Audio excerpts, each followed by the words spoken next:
Welcome to HSC official. आज के इस वीडियो में हम रिस्क असेसमेंट के बारे में पढ़ेंगे, उसके टाइप्स के बारे में पढ़ेंगे। लेकिन सबसे पहले आपको ये जानना ज़रूरी है कि हैज़र्ड्स क्या होता है, रिस्क क्या होता है। उसके बाद हम तफसीलन रिस्क असेसमेंट डिटेल्स के बारे में बताएंगे। तो hazards is something with the potentially to cause harm. एक वेट फ्लोर है जिसकी वजह से बंदा स्लिप हो सकता है। तो स्लिप होना एक कंसिक्वेंसेस है किस चीज का? वेट फ्लोर का। वेट फ्लोर क्या है? एक हैजर्ड्स है। तो इसी तरह हमारे पास रिस्क है। रिस्क क्या है? The likelihood that a hazards will cause harm and combination with the severity of injury, damage और लॉस दैट माइट पॉसिबली अकर। एक काम के लाइक्लीहुड के बारे में हम देखेंगे और उसकी जो शिद्दत है, सेवेरिटी है, उसके बारे में हम देखेंगे कि उसका नुकसान, उसके कंसिक्वेंसेस कितनी हो सकती है। दो बंदे हैं, एक सेकंड फ्लोर पे काम कर रहा है, एक 7वीं फ्लोर पे काम कर रहा है। तो as compare to second floor, वो 7वीं फ्लोर वाला ज्यादा रिस्क में है।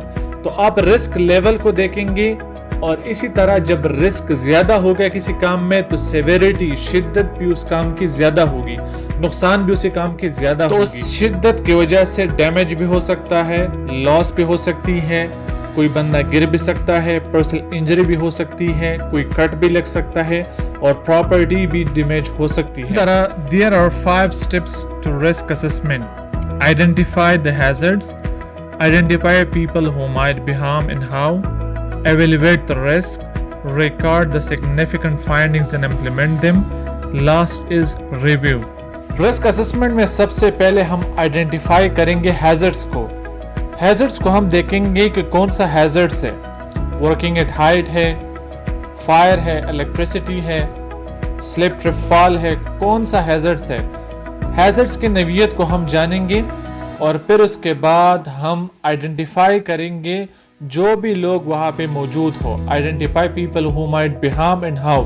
जो भी बंदे उससे इफेक्ट होते हैं और किस तरह होते हैं उसको हम आइडेंटिफाई करेंगे। For example workers, operators, maintenance staff, cleaners, contractors, visitors, member of the public, young persons, pregnant women's, इस तरह अनएक्सपीरियंस्ड पर्सन्स, वो लोग जो ऑलरेडी उस पर्टिकुलर एक्टिविटीज में इन्वॉल्व हो या पर्टिकुलर लोकेशन में इन्वॉल्व हो, जिस हैजर्ड्स की या जिस लोकेशन के हम हैजर्ड्स आइडेंटिफिकेशन करते हैं। फिर थर्ड जो स्टेप आता है, हम एवेल्युएशन करते हैं और प्रिकॉशन हम लेते हैं उस पर्टिकुलर हैजर्ड्स के बारे में। Evaluating the risk and adequacy of current controls. हम रिस्क को एवेल्युएट करेंगे, देखेंगे कि हमारे पास लाइक्लीहुड कितना है, उसकी सेवेरिटी कितना है, रिस्क लेवल ज़्यादा है या कम है। उसके हिसाब से हम कंट्रोल मेजर या प्रिकॉशनरी मेजर जो है हम वहाँ पे अप्लाई करेंगे। और रिस्क मैट्रिक्स के थ्रू हम लेवल ऑफ रिस्क को मालूम करेंगे कि 15 टू अबव है तो वो अनएक्सेप्टेबल होगा, अगर 9 टू 14 या 5 टू 8 हो वो टॉलरेबल होगा, अगर 9 टू 14 है तो एडिशनल कंट्रोल हम प्रोवाइड कर सकते हैं। इसी तरह अगर बिलो टू 4 हो गया तो वो एक्सेप्टेबल है, उसमें हम कोई कंट्रोल मेजर या प्रिकॉशनरी मेजर अप्लाई नहीं कर सकते, अदरवाइज हम सेफली काम कर सकते हैं। रिस्क के नौइयत को हम देखेंगे कि वो रेजिड्यूल है, एक्सेप्टेबल है एंड टॉलरेबल है। फिर उसके बाद हम प्रिकॉशनरी मेजर और कंट्रोल मेजर जो है वो अप्लाई करेंगे।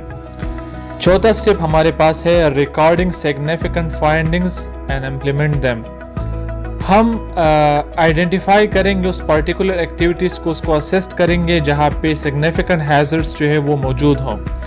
हम आइडेंटिफिकेशन करेंगे उन ग्रुप्स को जो ऑलरेडी वहाँ पे मौजूद हो, जो रिस्क में हो।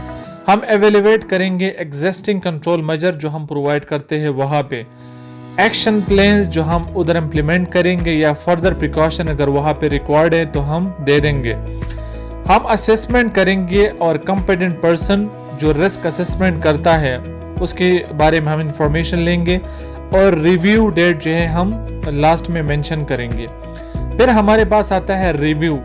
जो भी एक्टिविटीज हम करते हैं, चाहे वो आइडेंटिफिकेशन है, इवैल्यूएशन है या इम्प्लीमेंटेशन है, उन सारी चीज़ों को हम एक दफ़ा रिव्यू करेंगे और फिर अपने प्रोजेक्ट मैनेजर को या टॉप मैनेजमेंट को हम सबमिट करेंगे।